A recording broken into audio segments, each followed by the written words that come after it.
ကလုဖနပိုင်အကြောင်းရှင်းပြပေးပါဆိုလို့အကြမ်းမြင်ပေါ့နော်ရှင်းပြပေးလိုက်ပါမယ်ကလုဖနပိုင်သည်ဘယ်လိုဆေးအုပ်စုမျိုးလဲဆိုလို့ရှိရင် pro insecticide ထဲမှာပါပါတယ် pro insecticide ဆိုတာကျွန်တော်ဆေးကိုဖျန်းလိုက်တာနဲ့အစိတ်တန်းမဖြစ်တဲ့ဆေးမျိုးပေါ့နော်ကျွန်တော်ဒီဘိုးသက်စီလောကထဲမှာဆိုရင် acephate တို့လိုမျိုးပေါ့နော် acephate လည်းပဲဖြော်လိုက်ပြီးတော့ဖျန်းလိုက်တာနဲ့တန်းပြီးတော့အစိတ်မဖြစ်သေးပဲနဲ့အပင်ရဲ့အသီးနဲ့တွေးမှမီတာမီတိုဖော့စ်ပြောင်းသွားပြီးတော့လာစားတဲ့လာဆုပ်တဲ့ဘိုးတွေကိုတီးစီတာမျိုးကလိုဖန်ပိုင်ကလည်းအဲ့တိုင်းပဲသူကချက်ချင်းတန်းပြီးအစိတ်မဖြစ်သေးဘူး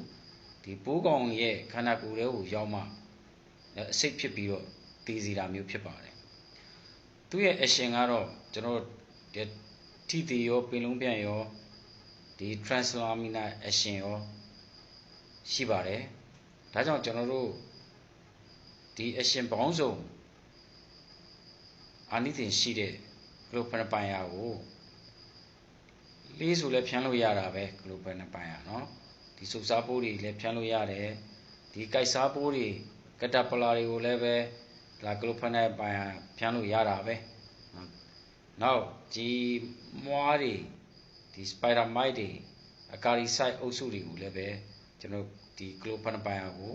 အသုံးပြုလို့ရပါတယ်ဒါကြောင့်သူကဂျိုကာအနေနဲ့သုံးလို့ရတာပေါ့เนาะကျွန်တော်တို့ဘုသက်စီလောကမှာတော့ကလိုဖန်ပိုင်ယာကိုဂျိုကာအနေနဲ့သုံးတယ်သူတမျိုးတည်းသုံးလို့ရှိရင်ထိရောက်မှုနည်းချင်နည်းလိမ့်မယ်ဒါပေမဲ့တခြားဘုသက်စီတွေပြန်လို့မတည်တဲ့ပိုးတွေကိုเนาะတခြားသောအီမာမက်တင်နဲ့ပဲဖြစ်ဖြစ်เนาะပွန်ထွေးပိုးဆိုလို့ရှိရင်အီမာမက်တင်ဖြန်းတာမတည်ဘူးလို့ဆိုလို့ရှိရင်ကလိုဖန်ပိုင်ယာနဲ့တွဲလိုက်လုံးဝဂုဏ်လုံးကျွတ်သွားလိမ့်မယ်ပေါ့เนาะအဲ့ဒီသဘောမျိုးပဲအဲ့တော့လေးနေမွှားနေဒါငမြောင်တောင်နေပွန်ထွေးပိုးနေကလိုဖန်ပိုင်ယာနဲ့တွဲလိုက်လို့ရတယ်ပေါ့เนาะအဲကြောင့်ဂျိုကာသဘောမျိုးပဲကြံတဲ့ AI နေနဲ့တွဲလို့ရတယ်တွဲလို့ရှိရင်အနိသင်ပို့ပြီးတော့အစွမ်းထက်လာတဲ့ AI မျိုးပေါ့เนาะဒါကြောင့်ကလိုဖန်ပိုင်ယာအခုဒီဘက်မှာတော်တော်လေးခေတ်စားလာတာတွေ့ရပေါ့เนาะအဲ့တော့သူက pro insecticide ဖြစ်တဲ့တိသေးစားသေးပင်လုံးပြအနိသင်ရှိပြီရဲ့နောက် translamina action လည်းရှိတယ်ပေါ့เนาะဆိုတဲ့အတွက်ဒီသူ့ရဲ့အားသာချက်တစ်ချက်ကတော့တခြား AI တွေနဲ့ရောလို့ရှိရင်ဈေးရဲ့အာနိသင်ကိုပို့ပြီးတော့အစွမ်းထက်စီတယ်ပေါ့နော်ဒီအချက်လောက်ကိုသိမယ်ဆိုလို့ရှိရင်တော်တော်လေးအသုံးတဲ့ပါပဲเนาะကြီးနက်မဲ့ထင်ပါတယ်အားလုံးကျေးဇူးတင်ပါတယ်